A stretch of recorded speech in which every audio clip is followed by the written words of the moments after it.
WWE did a 24 special on the Hardy Boys, and it's called Woken.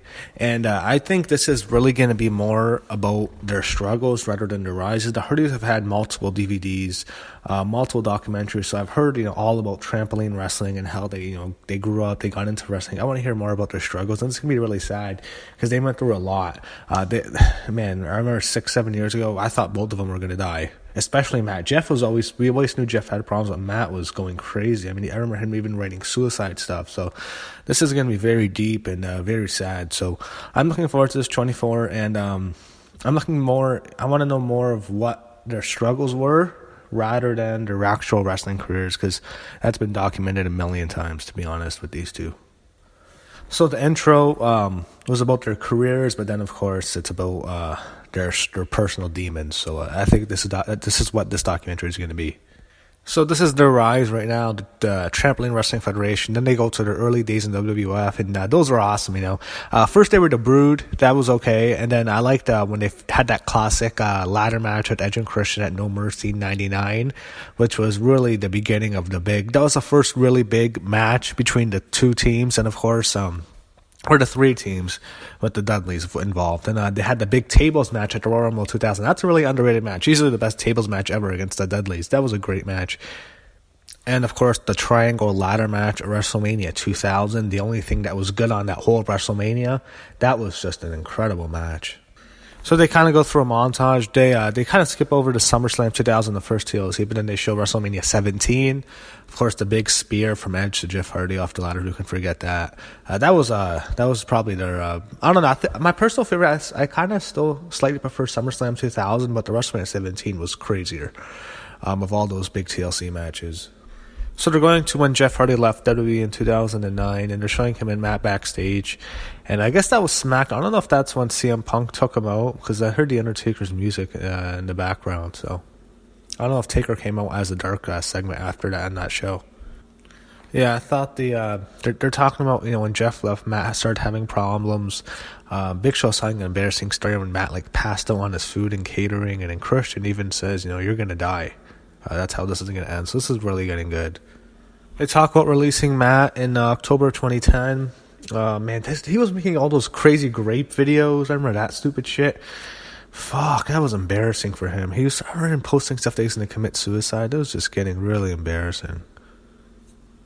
This is when Jeff, he got arrested in 2009. That was a major story. I remember it. I remember CM Punk. There was a great rivalry, Jeff Hardy and CM Punk, at that time. And Punk won that TLC match at SummerSlam, and he beat him again on SmackDown. Jeff left. I think it was a month later. Not even a month, maybe a few weeks later. Jeff left WWE, and then the major story of him, he got caught at his house, indicted on a whole bunch of drug trafficking charges. I remember Punk using it in this promo, I think that just infuriated the Hardys, in particular Jeff. And Jeff went to TNA. He went back to TNA. He left WWE. He didn't even talk when he actually left WWE the first time, but then he left, went to TNA for a couple years, left TNA, went back to WWE, then went back to TNA for a very long time. So they're talking about TNA, and Eric Bischoff was there, and he even told us they had to hire interns to look after Matt and Jeff because they tied, in particular Jeff, and that's fucking crazy. And it doesn't surprise me because I know how much. I remember reading all those stories on all the websites around those times, and I remember reading stuff on message boards of when is Matt Hardy gonna die, when is Jeff Hardy gonna die. I thought they were both dying. I thought they were both gonna be dead, and I remember it got really bad for Jeff, but I don't know if it ever got as bad as for Jeff as it did for Matt. In 2011, man, that was really, really bad.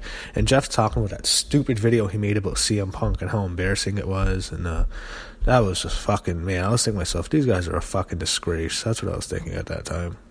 You have Shane Helms talking about the problems they were having, and now they're going to this is the lowest part of probably either of their professional careers, and that was a Jeff Hardy Sting match. That was just, oh my god, that was so bad. Man, that was really bad. I hate Eric Bischoff, though. He's saying, I'm going to knock Jeff Hardy out. Oh, shut the fuck up. You weren't going to do anything. You can even hear him tell Sting, Scorpion Death Drop, 1, 2, 3, get him out of here.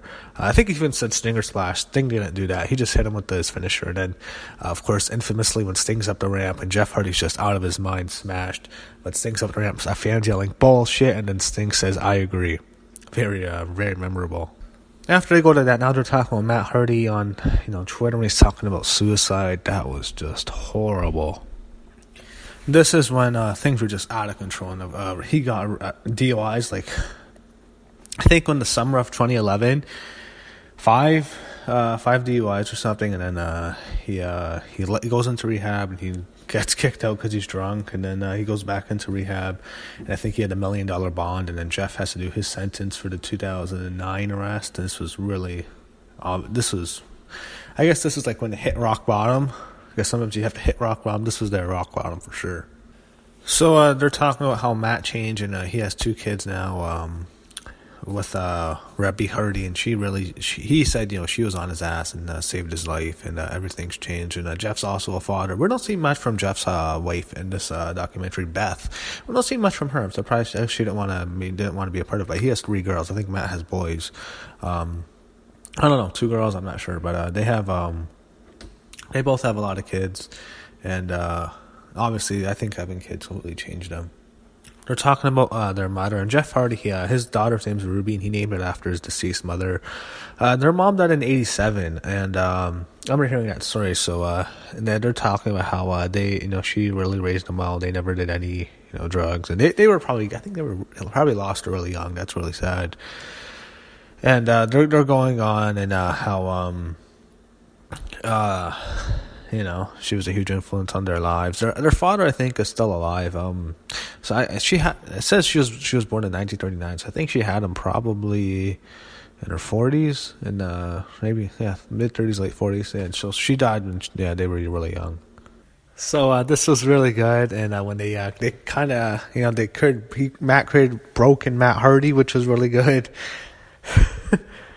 And, he's talking about the reception for it. Some people loved it. Other people thought it was just fucking horrible. I didn't watch any TNA, but I did I saw some clips, and I saw the final deletion. I thought that was actually really good. I thought that was really cool. It's crazy. I mean, I remember thinking to myself, fuck, these guys are still fucking jumping. Jeff Hardy's still jumping off of a fucking tree when he's like 40 years old. And, but the final deletion was great.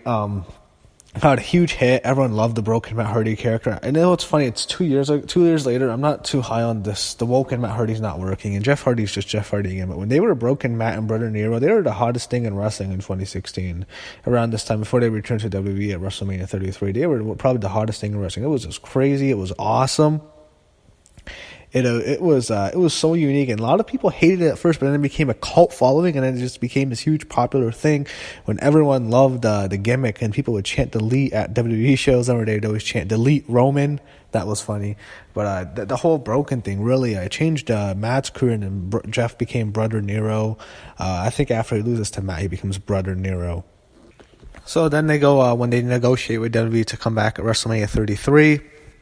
And I thought it was really cool how they set everything up, and they wanted it to be a surprise, and they would keep giving interviews saying they were not interested, like they weren't going back to WWE. And then, of course, one of the greatest returns in wrestling history, probably the best one of that WrestleMania.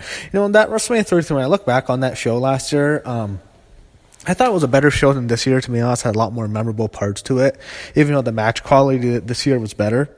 For 34, but 33 had a lot of cool moments. 3 moments I really liked was The Undertaker's retirement. That didn't hold up. John Cena proposing to Nikki Bella. That didn't hold up. I guess it's back on. And of course, the best part, probably now looking back, was the Hardy Boys' return in the ladder match. So in that match, it was the Hardys going up against Gallows and Anderson, who were the tag champ, Sheamus and Cesaro. And, of course, Enzo and Cass. It's funny, they show Big Cass because this documentary was released before he was released 2 days later. I'm actually seeing this documentary a bit later. But they don't show Enzo. They show Big Cass, but both Enzo and Cass are out. So if they can edit it, they'll probably go and try to edit out Big Cass. I remember that show. Enzo and Cass were really over, and everyone was thinking, this is going to be their moment. They're going to get their big moment. They're going to become tag champs. And then the Hardys came, and they made everyone forget about Enzo and Cass. I remember hearing a story about this guy who was talking about how he was at WrestleMania last year with this kid, and he loved Enzo and Cass. They had their Enzo and Cass together. When the Hardys came out, he completely forgot about them. And I think that actually hurt Enzo and Cass a lot, was the Hardys returning. That moment, man, like you can see like 70,000 people jumping up in the air and they're showing their reactions. And I was going crazy when they had it at my home. Like when I saw them come, I was like, holy fuck, it's them. I had a feeling it was going to be them because I actually thought, all right, is it going to be them? And then when it was absolutely nuts. There was rumors. It wasn't like it was for sure, but there was rumors they were coming in. But that was just absolutely insane when they returned. It was fucking crazy. It's like that was one of the loudest pops they've ever heard. So that was just incredible. That was really a special moment for them, seeing them return. It was such a happy moment, so happy seeing where they were before, and to see them have that amazing moment at WrestleMania. That was definitely the highlight of that show, without question. Looking back, the only other thing was Undertaker's retirement. But Undertaker didn't retire, so I guess that was definitely the best part of that WrestleMania.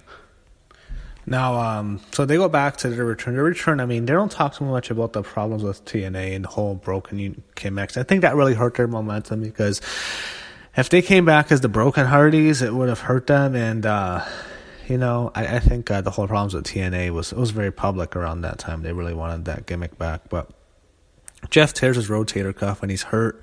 It's like they're kind of going back downhill. Now I think they're going to get to Jeff's DUI he had recently. Then they go to the stuff with Bray Wyatt. And I think what hurt Matt's character is having to be working with Bray Wyatt. He was only going to be pushed so far in the card, and Bray is just the absolute worst right now. I think he sucks. I wish they'd release him, but he'll never get released because his dad. But Bray is fucking horrible. He sucks. So but the Ultimate Deletion was fun. That was definitely a good part of Raw, that one episode.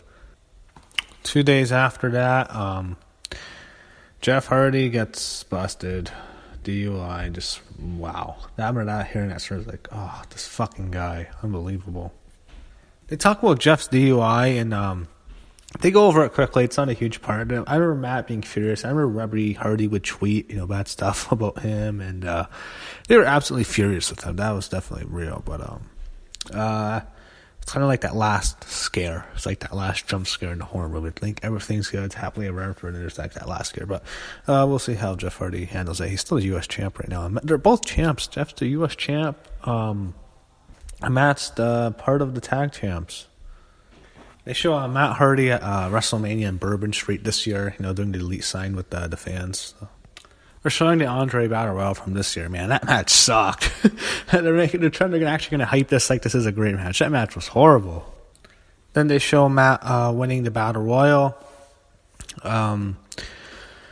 Yeah, it was a moment. I mean, you couldn't. There's nothing they can do to make it like last year. I mean, they probably could have ended the whole thing at WrestleMania 33, but they're showing the thing they did a year later. They go to the next night when Jeff Hardy returns in a 6-man tag, the Raw After Mania. So it ends with Jeff making his return. They're not showing him winning the U.S. belt. Now you have the music video of Matt and Jeff, which I'm sure is going to be great. That's how all these 24 episodes end. So I thought the documentary was excellent. I thought it's a really great story. It's really sad in parts. It's really like it's really up and down to see where they were. Those are really, it's like back in 2011, things were really bad for them. And to see them come back in that WrestleMania and have that moment, that was just incredible. So it's really a great documentary. Probably might have been the best 24 I've ever seen. It's hard to really rank them, but this is a must-see because every one of their 24s is always awesome, man. This was just a great, great documentary, and I'm a huge fan of the Hardys, and just an amazing documentary. Anyone who's a fan of them, even if you're not a huge Hardys fan, you have to watch this. This was really great.